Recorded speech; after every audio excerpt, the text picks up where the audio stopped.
యొక్క మహిమ ఇశ్రాయేలుకి అందరికీ కనబడింది. ఈ దినాన దేవుని యొక్క మహిమ మనందరి చుట్టూ ఉంటుంది, మనందరికీ కనబడుతుంది.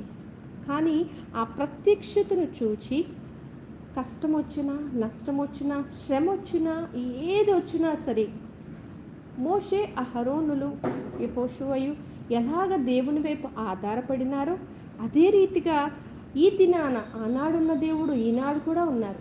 మనందరిలో కూడా అట్టి విశ్వాస్యతను దేవుడు చూస్తూ ఉన్నాడు. నిజమే, ఈ బిడ్డ దేవుని బిడ్డ. నన్ను ఎంత యోబు ఎలాగైతే తన సమస్తాన్ని కోల్పోయినా, తన దగ్గర ఉన్నదన్నీ పోయినా, తర్వాత తన ఆరోగ్యం క్షీణించిన, తన బిడ్డలు చనిపోయిన, ఎంతైనా సరే తను దేవుని మీద ఆధారపడ్డాడు. దేవుడే ఇచ్చాడు, దేవుడే తీసుకున్నాడు అనే సాక్ష్యాన్ని పొందుకుని దేవుని యొక్క